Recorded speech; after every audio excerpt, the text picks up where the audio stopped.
Isipin mo ang buhay na ito. Gising ka sa umaga, walang alarm clock na nakakainis. Ang unang tanong mo hindi, paano ko babayaran ang bills? Kundi, saan ako mag-travel next month? Ang bank account mo, lumalaki habang natutulog ka. Ang stress mo tungkol sa pera? Wala na, ito ang buhay ng isang tunay na money magnet. Hindi ito fantasy, hindi ito privilege ng iilan lang. Ito ay resulta ng isang specific na mindset na pwede mong matututunan ngayon dito sa video na ito. Ang totoo, ang pagkakaiba ng mga taong patuloy na nag-struggle financially at ng mga taong parang kusa lang dumarating ang pera ay hindi swerte, hindi rin connections lang. Ang tunay na dahilan, ang kanilang mental programming tungkol sa yaman. Tingnan mo ang kahit sinong self-made millionaire sa Pilipinas o sa buong mundo.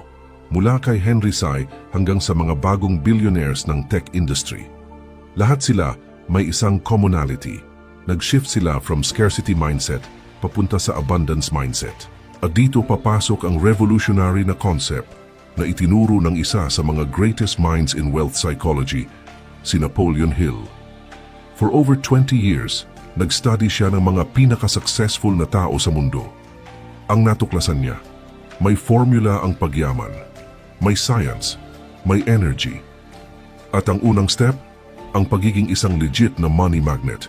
Hindi yung nag-aantay lang ng blessing o swerte, yung taong parang may electromagnetic force na automatically humahatak ng opportunities, ng connections, ng cash flow papunta sa kanila. Sounds too good to be true? Magstay ka sa video na ito kasi ipapakita ko sa iyo kung paano exactly ginagawa ito ng mga nasa top 1%. Pero bago tayo mag-dive deep, kailangan nating pag-usapan ang biggest obstacle sa transformation na ito. Hindi ito kulang sa capital. Hindi ito lack of education. Ang biggest enemy mo sa journey towards financial abundance ay ang crab mentality ng mga tao sa paligid mo. Alam mo yan, di ba? Yung mga taong mas komportable na makita kang nag-struggle kaysa makita kang umaasenso. Yung mga taong magsasabi ng mayabang ka na kapag nag-share ka ng wins mo. Yung mga taong mag-discourage sa'yo na mag-take ng risk kasi takot silang mag-isa kapag nag-succeed ka. Ito ang toxic Filipino cultural programming na kailangan mong tanggalin sa system mo. Kasi ang totoo, ang mga tunay na successful people, sila yung nag-celebrate ng success ng iba. Sila yung nag-a-assume na may enough resources para sa lahat. Sila yung naka-tune in sa frequency ng abundance, hindi ng scarcity at envy. At kung nandito ka pa rin, kung pinapanood mo pa rin ito, ibig sabihin ready ka nang mag-level up. Ready ka nang umalis sa mental poverty at pumasok sa psychological wealth. Kaya gawin natin ito ngayon. Ang like button na makikita mo sa screen, ito ay hindi ordinary button. Ito ay isang declaration. Isang energetic signal sa universe na sinasabi mo, I am ready to receive abundance. I am open to wealth. I am claiming my space sa circle ng mga financially free. Kapag nag-click ka ng like ngayon, hindi ka lang nag-support sa channel na ito. Nag-activate ka ng isang intention sa consciousness mo. Ginagawa mong tangible ang invisible desire mo para sa pera. Psychologically, ang simpleng action na yan ay nagre-represent ng commitment mo sa transformation. Kaya kung seryoso ka, kung hindi ka na maging isa sa mga taong puro pangarap lang, click mo yan ngaong.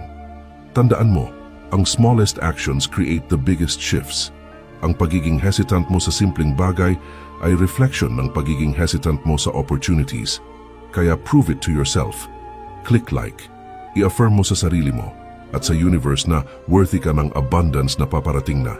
Ngayon, pag-usapan natin kung paano ka magiging tunay na money magnet using the principles na natuklasan ni Napoleon Hill after decades ng pag-aaral sa mga pinaka-wealthy individuals ng kanyang time. Ang fascinating sa research niya ay hindi niya natagpuan na pure luck o inheritance ang susi. Ang natuklasan niya ay may specific mental programming, may definite thought patterns, ang mga taong kusa nilang nahatak ang yaman. Isipin mo ito. May mga taong kahit anong sipag at tiyaga, parang stuck pa rin sila financially. Tapos may mga taong parang effortless lang, opportunities na dumarating sa kanila, projects na lumalanding sa lap nila, connections na nagbubukas ng doors. Ano ang difference? Ang secret ay nasa frequency, sa energy, sa mental magnetism. Napoleon Hill called this the law of attraction, pero hindi yung cheap, baseless version na naririnig mo online. Ito yung scientific, psychology-backed na concept. Ang utak mo, whether you believe it or not, ay nag-i-emit ng electromagnetic frequency. Ang thoughts mo, ang beliefs mo, ang dominant emotions mo, lahat yan ay may corresponding vibration. At just like any magnet, you attract things that match your frequency. Kapag ang dominant thoughts mo ay kulang lagi ang pera, mahirap lang ako. Hindi para sa akin ang yaman. Guess what ang aatrakihin mo? More of that lack. More of that poverty consciousness. More situations na magpo-prove na tama ang limiting beliefs mo. Ito ang dahilan kung bakit ang mga pessimistic people parang laging may bad luck. Hindi dahil sinumpa sila, dahil ang mindset nila ay nakatune in sa frequency ng negativity. Pero ang reverse nito, pare-pareho rin ang mechanics. Kapag ang dominant mental state mo ay I am worthy of wealth, money flows to me easily, I am a value creator, kaya deserving ako ng abundance, ang universe, ang energy field around you, magsisimula ng mag-align ng circumstances na magmamatch sa belief na yan. Ang mga successful people na na-study ni Hill, sila hindi nag-aantay ng perfect timing. Hindi sila nagdududa sa sarili nila. They operated with such conviction tungkol sa kanilang inevitable success na parang nag-create sila ng gravitational pull para sa opportunities. At dito ang crucial part na karamihan ay nami-miss. Hindi ito about positive thinking lang. Hindi ito about mag-smile ka lang at mag-manifest ng pera sa imagination mo. Ito ay about aligning your conscious desire with your subconscious beliefs at tapos taking inspired action na naka-align sa identity mo as a money magnet. Kasi diba pwede kang mag-affirmation every morning na I am rich, I am wealthy. Pero kung deep inside, ang belief system mo ay nakakahiya ang yumaman, ang pera ay root of all evil. Kailangan mong mag-sacrifice ng integrity para kumita ng malaki. Idi ang subconscious mo ang mananalo. Ang subconscious mind mo, yan ang tunay na steering wheel ng buhay mo. Kaya ang first step towards becoming a money magnet ay hindi external. Ito ay internal rewiring. Ito ay pagtanggal ng mga toxic beliefs tungkol sa pera na hinuthot mo from family, from society, from religion, from poverty mentality na namana mo. Ang transformation ay nagsisimula sa pagkilala na ang pera in itself ay neutral. Ito ay tool, ito ay energy. Ang morality nito ay nakadepende sa kung paano mo ito ginagamit. At kapag na-internalize mo na worthy ka, na creator ka ng value, na deserving ka ng exchange na fair o higit pa, doon magsisimula ang shift. Pero alam mo kung ano pa ang mas powerful dito. Ang concept ng auto-suggestion na itinuro ni Hill, ito ay deliberate act of feeding your subconscious mind with the exact thoughts na gusto mong maging dominant sa system mo. Think of your mind as a garden. Kapag hayaan mo lang tutubo yung kung ano-anong damo, weeds ng doubt, fear, scarcity. Pero kapag deliberate kang nagplant ng seeds ng abundance, confidence, wealth consciousness, at consistent mong dininurture through repetition, yan ang lalaki. Yan ang magiging harvest mo. Kaya this is your moment. Dito sa comment section, gusto kong mag-type ka ng isang powerful affirmation. Type mo, I am a money magnet. Gawin mo ito ngayon, hindi bukas, hindi mamaya, ngayon. Kasi ang act of writing, ang act of declaring, yan ay nag-secreate ng imprint sa subconscious mo. Yan ay parang kontrata mo sa universe. Yan ay energetic signature mo na sinasabi, ito na ako. Tinatanggap ko ang abundance. Maraming viewers ang mag-skip nito. Maraming tao ang mag-iisip, corny naman nito, may pa-comment pa. Pero sila yung mga taong magtataka after 5 years kung bakit wala silang progress. Ikaw kung andito ka pa rin, kung nag-type ka sa comment, iba ka. Kasi naiintindihan mo na ang magic ay hindi sa hintay. Ang magic ay sa participation, sa claiming, sa bold declaration kahit walang proof pa. Yan ang faith na tinutukoy ni Hill. Hindi blind faith, kundi faith backed by action no matter how small. Ngayon, let's go practical. Paano exactly ka magiging money magnet in real, actionable terms? Una, kailangan mong i-define ng crystal clear kung ano ba talaga ang financial goal mo. Hindi yung vague na, gusto kong yumaman. Specify mo. Kung magkano. By when. Para saan. Kasi ang vague desires ay nagpiproduce ng vague results. Napoleon Hill emphasized the power of definiteness of purpose. Ang mga taong naging super successful, lahat sila may clear vision. Hindi sila nag-wander. Hindi sila nag-i-experiment lang randomly. They know exactly what they want at committed sila na makuha ito. Kaya step 1, isulat mo sa paper o sa phone mo in specific numbers kung ano ang target income mo, kung ano ang net worth na gusto mong maabot, kung ano ang lifestyle na gusto mong i-fund, at huwag kang matakot na mag-aim ng mataas. Ang universe, ang psychology mo, hindi alam ang concept ng too much. Alam lang niya ang signal na binibigay mo. Kaya kung maliit ang hiling mo, maliit din ang darating. Pero kung bold ang pangarap mo at backed ng sincere belief and action, lalaki rin ang manifestation.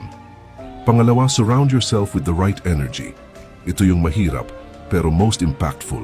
Kung ang mga taong lagi mong kasama ay puro reklamo tungkol sa gobyerno, tungkol sa kakulangan, tungkol sa kawalan ng opportunity, absorb mo yan.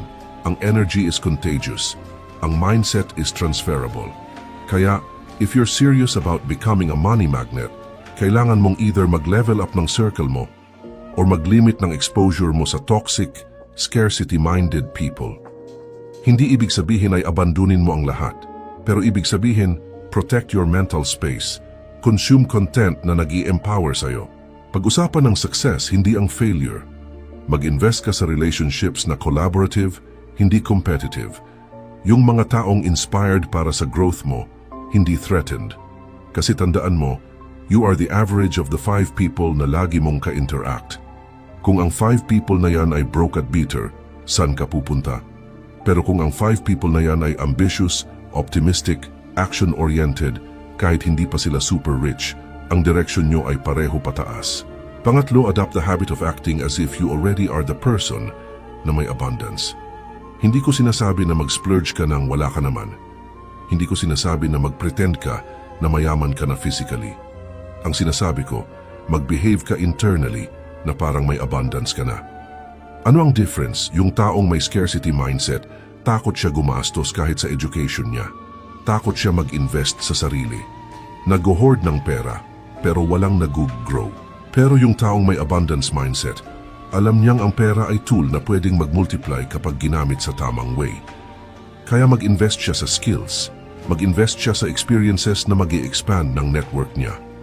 Mag-invest siya sa health, kasi alam niyang ang energy niya ay kanyang greatest asset. Ito yung concept na tinatawag ni Hill na going the extra mile. Mag-deliver ka ng value na higit pa sa ine-expect. Mag-offer ka ng service na lampas sa bayad. Kasi ang universe, ang market, nagre-reward ng over-delivery. Kapag ikaw ay consistent source ng value, hindi mo na kailangan habulin ng pera. Hahabol sa'yo ang pera. Pang-apat, eliminate yung mental clutter. Ang daming Filipinos, puno ang utak ng worry. Worry about the past, worry about the future. Nag-o-overthink, nagde-doubt, nagke-compare sa iba. Lahat yan ay energy drainers. Lahat yan ay static sa signal mo towards abundance. Kaya practice mo yung focused attention.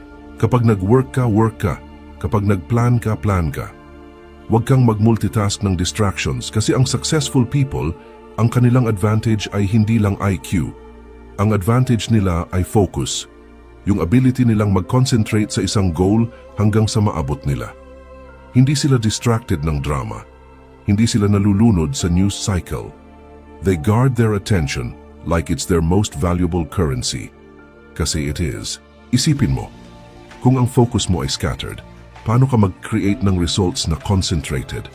Paano ka magiging magnet kung bawat direction ka naman nakaharap? Kaya simplify. Cut the noise. Identify mo yung activities na truly nag-move ng needle towards your financial goals at double down doon. Yung iba, delegate, eliminate, or ignore.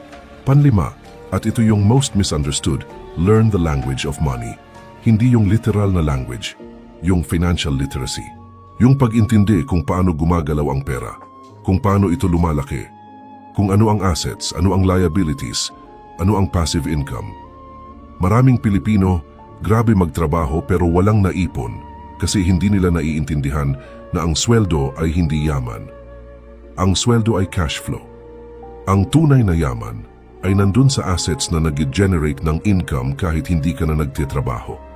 Kaya ang money magnet, hindi lang siya nag-i-earn, nag-multiply siya, nag-create siya ng systems, nag-build siya ng vehicles na magdala ng pera sa kanya repeatedly, sustainably.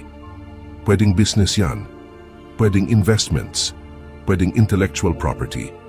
Pero ang point, hindi siya dependent sa oras at effort niya lang, nag-leverage siya. At ito yung separates the hustlers from the truly wealthy. Ang hustlers burn out. Ang wealthy, nag-i-enjoy ng life habang lumalaki ang net worth nila. At higit sa lahat, embrace yung identity shift. Huwag kang magstay sa identity na mahirap lang ako o wala akong pambayad. Identity mo ay nag-dictate ng behavior mo. Behavior mo ay nag-create ng results mo. Kaya, if you keep telling yourself na broke ka, mag-a-act ka like a broke person. Mag-decide ka like a broke person. Pero kung mag-shift ka sa identity na I am someone who creates value and wealth naturally follows, mag-iba ang decisions mo. Mag-iba ang risks na tinatake mo. Mag-iba ang opportunities na nakikita mo. Kasi hindi mo na kailangan maging perpekto. Hindi mo na kailangan malaman lahat. Ang kailangan mo lang ay yung unshakable belief na ikaw ay nararapat, na ikaw ay capable, at na ang universe ay nag-conspire to support people who are decisive and committed. Yan ang essence ng pagiging money magnet. Hindi ka naghihintay ng permission. Hindi ka nag-downgrade ng pangarap dahil lang sa current circumstances. You operate from your future identity, not from your past limitations. At habang ginagawa mo yan consistently, kahit walang instant results, may nag-shift sa energy mo, may nag-change sa aura mo, at yun ang nag-attract ng game-changing opportunities. Pero tingnan natin ang other side ng coin. Ano ba talaga ang cost kung i-dismiss mo ang video na ito? Kung hindi mo a-apply ng principles na ito? Hindi ito about fear. Ito ay about reality check. 5 taon from now, kung ang mindset mo ay same pa rin, kung ang decisions mo ay driven pa rin ng scarcity at fear, nasaan ka? Same job, same income bracket, same frustrations, same cycle. Ang nakakasama pa, mas matanda ka na. May mas less energy ka na. May mas less time ka na to build.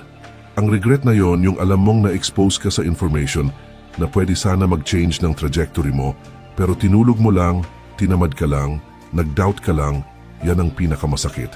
Yan ang emotional cost ng inaction. Kasi alam mo sa sarili mo na hindi lack of knowledge ang naging dahilan. Hindi lack of access, choice mo. Kaya this is your wake-up call. Hindi ito about religion. Hindi ito about moral superiority. Ito ay about recognizing na ikaw ay may power. Na ikaw ay nagde-decide every single day kung saan ka patungo. At na ang decision na yan, whether conscious or not, ay nag-accumulate into your destiny. Kaya kung ayaw mo ng destiny ng mediocrity, ng pagiging stuck ng pag-iinggit sa success ng iba, then decide differently today. Ngayon, dito. Ang transformation mo, nagsimula na the moment na nag-click ka sa video na ito. Pero hindi pa tapos. Ang